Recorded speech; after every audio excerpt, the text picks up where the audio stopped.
айтады ғой, жалпы менің өз басым ойым. Сосын да олардың орыс тіліндегі, ағылшын тіліндегі, мен жақында бір конгресс холлға барып қалып, осы тәуелсіздіктің 25 жылдығына байланысты бір іс-шара өтіп жатыр екен. 25 жылға 25 патриоттық дәстүрлі әндерден бір керемет концерт өтіп жатыр. Оның алдында бір 5 күн бұрын ninеty деген бір топ шығыпты. Соның әні кеші өтіп жатыр. Ана бір случайно барып қалып едім. Ана концерттегі жастарды көрсеңіздер бар ғой. Көздерін көрсеңіздер жанып тұрған. Бір 91-ші жыл бір егемендік алған сәт секілді аларды. Ана ninеtyның әндерінде бір дәм жоқ жаңа. Аяттам амена! Ана жастар деген деп солармен бірге отырған. Далада 300 қыз кіре алмай қалған, жылап жүр бір атасының бетінің басына келгендей бір дымдары қалмай бақырып. Одан кейін артынан 25 жылдың жаңа 25 патриоттық ән кеші өтті. Соған қонақ қылып шақырды, мен бардым ғой. Сол жастарда келіп залға келіп отырғызды ғой. Почти ковбоймен алып келгендей болды ана жастарды бар ғой. Бір класты бір қатарға отырғызып қойған, ана басына бір мұғалім, мына басына бір мұғалім отырғызып қойған ғой. Ана балдар шығып кетпеу үшін бар ғой. Ана балдардың түрлерін қарасаң, кәдімгі бір недовольный бәрі. Ана екі мұғалімнің үстінен кәдімгі мектептің директоры қарап тұр кәдімгі.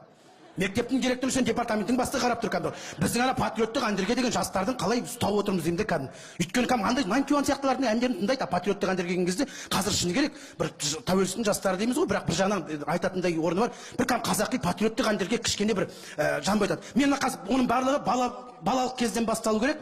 Мына қазір мультфильмдердің өзін қарасаң, біздің қазақтың балдары ютубтан қарап отырады, кілең Человек-паук, Спайдермен, Бэтмен,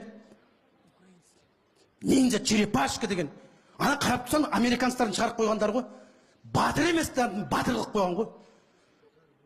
Мысалы, ана Человек-паук дегенде бүйе ғой құрсын.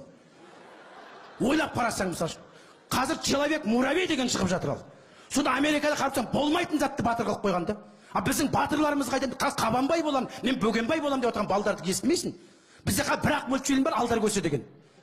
Ананы киімін киіп жүру невозможно, жырты шапан киіп, басын тақай киіп, кім бала жүреді деймін де. Еще балдарды алдауға үйретіп отырып, мен түсінбеймін бар. Мынандай мультфильмдер шығармаймыз деймін де, кәдімгідей. Қабанбай батырдың мультфильм шығару керек. Спайдермен, Бэтмен бәрімен төбелестірсін. Балдарға сол қызық қой.